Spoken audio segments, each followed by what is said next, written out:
नमस्कार friends, welcome my channel friends. जय माँ लक्ष्मी, जय माँ लक्ष्मी, जय माँ लक्ष्मी। फ्रेंड्स, आज की वीडियो स्टार्ट करते हैं। महालक्ष्मी व्रत कथा। महालक्ष्मी व्रत कथा 16 दिनों तक जरूर करें इस कथा का पाठ। माँ लक्ष्मी बनाएंगे धनवान। महालक्ष्मी व्रत का आरंभ भाद्रपद नमाह की अष्टमी तिथि से होती है और अगले 16 दिनों तक ये व्रत चलता है। इस व्रत को करने से माँ लक्ष्मी प्रसन्न होती हैं और उनकी विशेष कृपा बनी रहती है। महालक्ष्मी व्रत भविष्य पुराण में वर्णित कथा के पाठ के बिना अधूरा माना जाता है। यहाँ पढ़े महालक्ष्मी व्रत की संपूर्ण कथा। धर्मराज युधिष्ठिर बोले, हे पुरुषोत्तम, अपने नष्ट स्थान की पुनः प्राप्ति कराने वाला और पुत्र, आयु, सर्वैश्वर्य तथा मनोभिलषित फलप्रद कोई एक व्रत मुझसे कहिए। श्री कृष्ण ने युधिष्ठिर से कहा, कृतयुग सतयुग के आदि में जिस समय दैत्यराज वृत्रासुर ने देवताओं के स्वर्गलोक में प्रवेश किया, उस समय इंद्र ने भी यही प्रश्न नारद मुनि से किया था।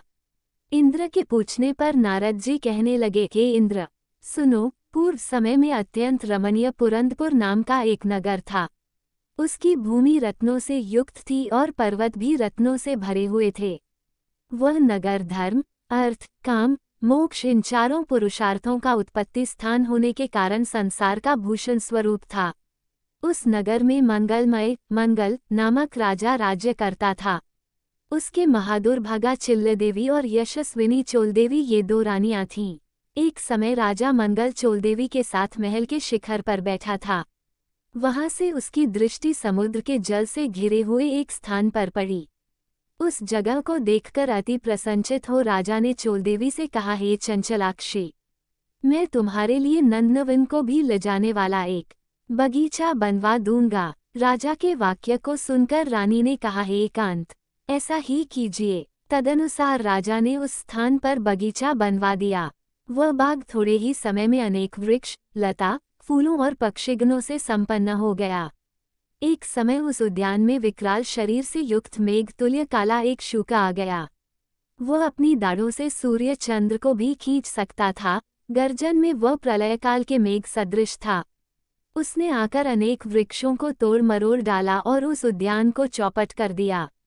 ही युधिष्ठिर, उस शूके ने किसी वृक्ष को जड़ से उखाड़ा, किसी को दांतों से तोड़ा, किसी को दांतों की रगड़ से ही तोड़ दिया।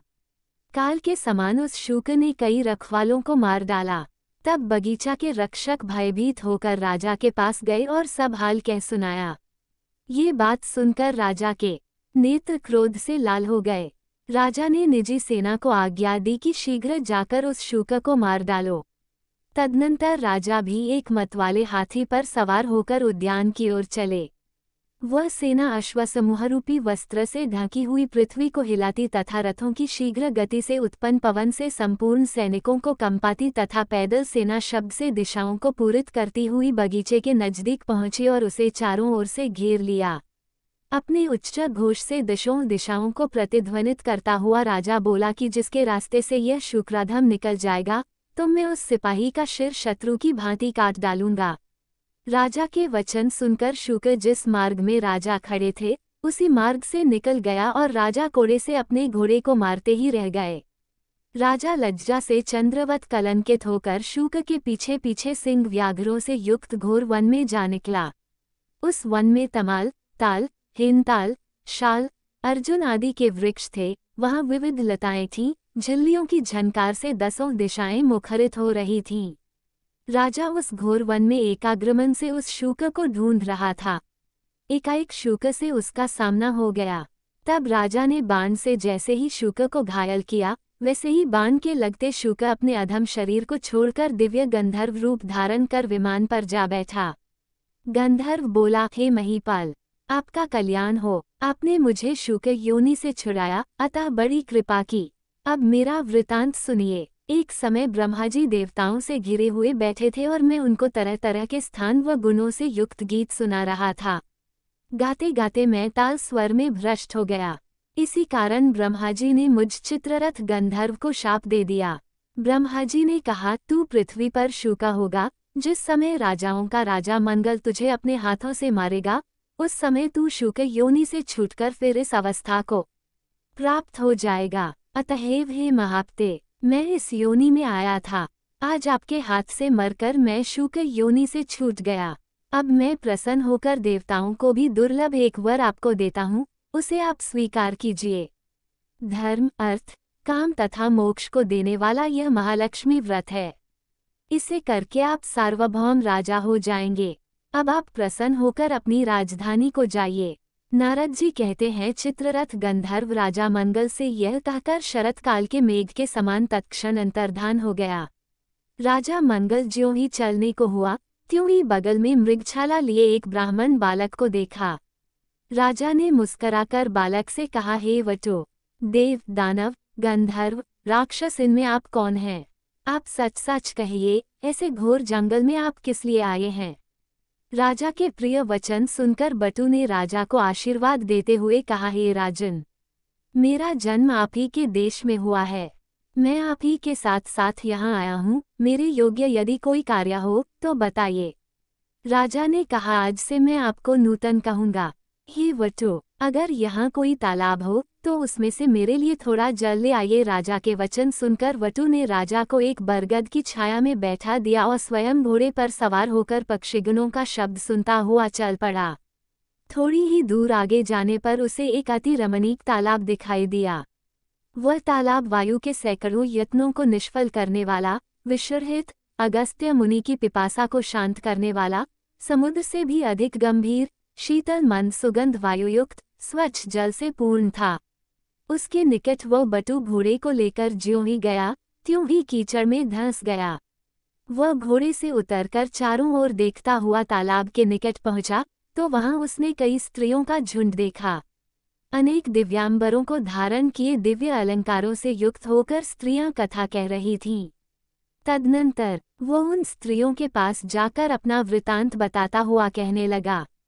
बटू ने कहा, हे स्त्रियों, बड़ी भक्तिभाव से यह आप क्या कर रही हैं? इसकी क्या विधि है और इसके करने से क्या फल होता है? वह मुझे बताइए। बटू के वचन सुन और दयाभाव से प्रेरित होकर वे स्त्रियां कहने लगी, हे विप्र, तुम एकाग्रचित होकर श्रद्धा भक्ति के साथ सुनो। जो माया, प्रकृति और शक्ति आदि नाम से त्रैलोक्य में प्रसिद्ध हैं, उसी महालक्ष्मी का ये व्रत है। हे बटू, इसकी विधि इस प्रकार है। इसका प्रारंभ भाद्रपद के शुक्ल पक्ष की अष्टमी तिथि से किया जाता है। उस दिन प्रातःकाल उठकर 16 बार हाथ पांव और मुख धोकर 16 तंतुओं से निर्मित तथा 16 ग्रंथि से युक्त एक डोरी बनाकर उसे चमेली के पुष्प, कपूर, चंदन, अगर आदि सुगंधित पदार्थों से पूजा कर महालक्ष्मी नमः इस महामंत्र से उसके 16 ग्रंथियों को अभिमंत्रित करे और कहे, हे महालक्ष्मी, धन, धान्य, पृथ्वी, धर्म, कीर्ति, आयु, श्री, घोड़ा, हाथी और पुत्रादि यह सब मुझे प्रदान करिए। इस प्रकार प्रार्थना करके उस डोरे को दाहिने हाथ में बांधे और अक्षतों के साथ 16 दूब के पौधों को हाथ में लेकर एकाग्रचित होकर कथा सुने। जल में दूब को भिगोकर अपने सिर, हाथ तथा पैरों में मार्जन करें। भाद्रपद शुक्ल अष्टमी से आश्विन कृष्ण अष्टमी तक 16 दिन नित्य हाथ में अक्षत लेकर कथा सुने। 16वें दिन आश्विन कृष्ण अष्टमी को सायंकाल के समय जितेंद्रिय हो स्नान कर सफेद कपड़े पहनकर पूजाघर में जाएं। वहां पर पूर्वाभिमुख हो पवित्र आसन पर बैठ अष्टदल श्वेत कमल बनाएं। कमलदल के किनारे इंद्रादिक शक्तियों को लिखें। कर्णिका में श्वेतांगी, श्वेत वर्ण वाली, श्वेतपत्र, मोतियों से अलंकृत, कमलासना, हास्ययुक्त, कमलवत मुख वाली, शरच्चंद्र के तुल्य कांतिमती, चतुर्भुजा, 2 हाथों में कमल लिए, अभयदायिनी, दोनों ओर से हाथियों के शुंडों से जल से सींचती हुई अटल क्षत्र युक्त महालक्ष्मी का ध्यान करता हुआ कपूर, अगर और चंदन से महालक्ष्मी की पूजा करें। उनका आवाहन करके कहें, हे महालक्ष्मी, विष्णु के स्थान से तुम यहाँ आओ। हे देवी, आप ही के निमित्त मैंने ये षोडशोपचार पूजन की सामग्री जुटाई है। हे विप्र, व्रती 16 दिन पूरा होने पर किस विधि से उद्यापन करे वह भी सुनो। सुवर्ण के श्रृंग से युक्त गौ तथा सुवर्ण आदि किसी विद्वान और वेदपाठी ब्राह्मण को दान करके दे। तदनंतर यथाशक्ति दान देने से यह व्रत पूर्ण होता है। साथ साथ ब्राह्मणों को वस्त्रादिक भी दान देना चाहिए।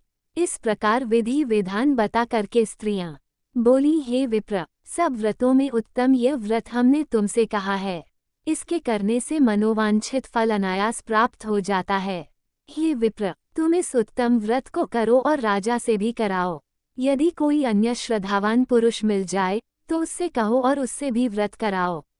हाँ, नास्तिकों के समक्ष यह व्रत कभी मत कहना। स्त्रियों के वचन सुनकर ब्राह्मण बालक उन स्त्रियों को नमस्कार कर और घोड़े को कीचड़ से निकालकर और उसे पानी पिला कमल के पत्ते में राजा के लिए जल ले और घोड़े पर चढ़कर राजा के पास आया। राजा को जल देकर उक्त व्रत का महात्म्य राजा से कहा और अनेक भांति की सामग्री जुटाकर उस व्रत को राजा से कराया। वह मंगल राजा एवं वटु इस व्रत के प्रभाव से राजाओं में श्रेष्ठ राजा हुआ। वह राजा मंगल घोड़े पर सवार होकर अपने नगर के समीप जा पहुंचा। राजा को आते देखकर पुरवासी तुरही आदि बाजाओं को बजाते, हाथों में बड़ी बड़ी ध्वजाओं तथा माला को लिए कलशों को सिर पर रखे और घंटा आदि बजाते हुए आए। उस समय वह नगर अत्यंत सुशोभित था। मार्ग में रूपवती स्त्रियां राजा दर्शन के निमित्त दौड़कर आ उपस्थित हुईं। इनको दर्शन देते देते राजा मंगल उस ब्राह्मण के सहित अपने महल के निकट पहुँचे। घोड़े पर से उतरकर महाराज मंगल अपनी पटरानी चोल देवी के महल में गए। जाते ही रानी ने राजा के हाथ में एक डोरा बंधा देखा। इस पर रानी ने अत्यंत क्रोध करके कहा कि मालूम होता है राजा शिकार के बहाने किसी दूसरी स्त्री के पास गया था। उसी के सौभाग्य के लिए राजा ने हाथ में ये डोरा बांध रखा है। उसी का भेजा हुआ ब्राह्मण बालक भी मुझे देखने आया है। ऐसा विचार करके चोल देवी ने राजा के हाथ में बंधा डोरा तोड़कर पृथ्वी पर डाल दिया। राजा मंगल भी सामंत, मंत्री तथा अन्य भृत्यों के साथ वन की बातें कर रहा था। इसी कारण राजा ने रानी को डोरा तोड़ते नहीं देखा। संयोगवश उसी समय चिल्ला देवी की एक दासी वहां कुछ कहने आई थी। उसने वह डोरा उठाकर उस ब्राह्मण वटु से उसका कारण और व्रत पूछा। तब दासी ने चिल्ला देवी के पास जाकर वह व्रत बताया और ब्राह्मण वटु को बुलाकर विधिवत महालक्ष्मी का उत्तम व्रत किया। 1 वर्ष बाद महालक्ष्मी पूजन के दिन चिल्ला देवी के महल में बाजाओं का शब्द हुआ और यह शब्द राजा मंगल ने भी सुना। तब राजा को महालक्ष्मी के व्रत की याद आ गई और वह ब्राह्मण वटु से कहने लगा, अरे आज महालक्ष्मी की पूजा का दिन है, मेरा वह डोरा कहाँ है? ये पूछने पर वटु ने चोल देवी के द्वारा डोरा तोड़े जाने का हाल कहा। वह सुनकर राजा चोल देवी पर अत्यंत कुपित हुआ और कहने लगा, आज से चिल्ला देवी के ही घर में पूजा करूंगा। इसी समय राजा ब्राह्मण वटु को लेकर लक्ष्मी जी के पूजनार्थ चिल्ला देवी के घर में गया। उसी समय लक्ष्मी जी एक वृद्धा स्त्री का रूप धारण कर परीक्षा के लिए चोल देवी के महल में गईं। चोल देवी वृद्ध रूपधारिणी लक्ष्मी जी से कहने लगी, अरे दुष्टे, तू यहाँ से शीघ्र चली जा। मेरे घर में आने से तेरा क्या लाभ है? दुष्टा चोल देवी से अपमानित महालक्ष्मी चोल देवी को शाप देती हुई कहने लगी, तूने मेरा अनादर किया, उसके प्रतिकार के लिए मैं तुझे शाप देती हूँ कि तू शुकमुखी हो जा और यह मंगलपुर कोल्हापुर हो जाए। तभी से वह नगर कोल्हापुर कहलाने लगा। लक्ष्मी जी वहां से चलकर उसी वेश में चिल्ला देवी के घर में आई तो वहां पर लक्ष्मी जी की अनेक प्रकार से सम्मान पूर्वक पूजा हुई। पूजन के बाद लक्ष्मी जी ने वृद्धा रूप छोड़कर सत्य रूप धारण किया। तब चिल्ला देवी ने पंचोपचार से भली भांति उनका पूजन किया। इस पर महादेवी ने प्रसन्न होकर चिल्ला देवी से वर मांगने के लिए कहा। श्री लक्ष्मी जी बोली, हे चिल्ला देवी, तुम्हारे पूजन से मैं अति संतुष्ट हूँ। हमसे तुम जो चाहो वह वर मांगो। चिल्ला देवी बोली, हे सुरेश्वरी, आपका उत्तम व्रत जो करे उसका घर जब तक सूर्य चंद्र हैं तब तक आप न त्यागें। आज से इस राजा की संसार में प्रसिद्ध हो और हे देवी, आप में मेरी अचल भक्ति सदैव बनी रहे। जो ये कथा सद्भाव के साथ पढ़े या सुने उनको आप सदा मनोभिलषित फल दें। तब लक्ष्मी जी तथास्तु कहकर वहां से अंतर्धान हो गईं। इसके बाद राजा मंगल ने भी आकर चिल्ला देवी के साथ परम भक्तिभाव से लक्ष्मी जी की पूजा की। उसी समय ईर्ष्यावश चोल देवी भी चिल्ला देवी के महल में आई। यद्यपि द्वारपालों ने उसे आने से मना किया, फिर भी वह नहीं मानी। वहां की गतिविधि देखकर चोल देवी के मन में न जाने क्या आया कि वहां से सीधे अंगिरा ऋषि के स्थान से सुशोभित घोर जंगल में चली गई। महर्षि ने चोल देवी की विचित्र आकृति को देख ज्ञान दृष्टि से विचार करके उसके द्वारा महालक्ष्मी का व्रत कराया। उस व्रत के करने से चोल देवी महायशस्विनी हो गई। एक समय राजा ने शिकान खेलते हुए अंगिरा मुनि के आश्रम में आकर एक सुंदर रूपयुक्त तथा चंचल नेत्रों वाली स्त्री को देखा। उसे देखकर मुनि से पूछा कि आपके स्थान में ये दिव्य रूप धारिणी स्त्री कौन है। मुनि ने चोल देवी का समस्त हाल बताकर राजा के हाथों सौंप दिया। तब राजा चोल देवी के साथ नगर में आकर चिल्ला तथा चोल देवी के साथ अनेक भोगों को भोगने लगा। वो नूतन नामक ब्राह्मण वटु महालक्ष्मी के व्रत के प्रभाव से बृहस्पति की भांति राजा मंगल का मंत्री हुआ। वह राजा पृथ्वी के समस्त सुखों को भोगकर अंत में आकाश में जाकर विष्णु दैवत नामक श्रवण नक्षत्र बनकर स्थित हुआ। नारद जी बोले, हे इंद्र, सब व्रतों में उत्तम व्रत मैंने तुमसे कहा, जिसकी कथा मात्र के सुनने से मनोवांछित फल प्राप्त हो जाता है। जैसे तीर्थों में प्रयाग, देवताओं में विष्णु और नदियों में गंगा पुनीत मानी जाती हैं, उसी भांति यह व्रत सब व्रतों में उत्तम है। हे इंद्र, धर्म, अर्थ, काम तथा मोक्ष को यदि तुम चाहो तो श्रद्धायुक्त होकर इस उत्तम व्रत को करो। इसके करने से महालक्ष्मी धन, धान्य, पृथ्वी, धर्म, कीर्ति, आयु, यश, श्री, घोड़े, हाथी और पुत्र पौत्रादि सब कुछ देती हैं। श्री कृष्ण ने युधिष्ठिर से बोले, हे युधिष्ठिर जी, नारद जी द्वारा कहा गया ये व्रत देवराज इंद्र ने किया। इसी व्रत के प्रभाव से इंद्र को मनवांछित फल मिला। आप भी इस व्रत को करें तो मनोवांछित फल की प्राप्ति एवं पुत्र पौत्रादि की वृद्धि होगी। ये कथा श्री कृष्ण भगवान ने युधिष्ठिर के प्रति कही थी। मैं आप लोगों से फिर भी कहता हूँ, अपनी अपनी मनोकामना की सिद्धि के लिए यह व्रत सबको करना चाहिए। इसके करने से सब कुछ प्राप्त किया जा सकता है। इस प्रकार भविष्योत्तर पुराण में कही गई महालक्ष्मी व्रत कथा समाप्त।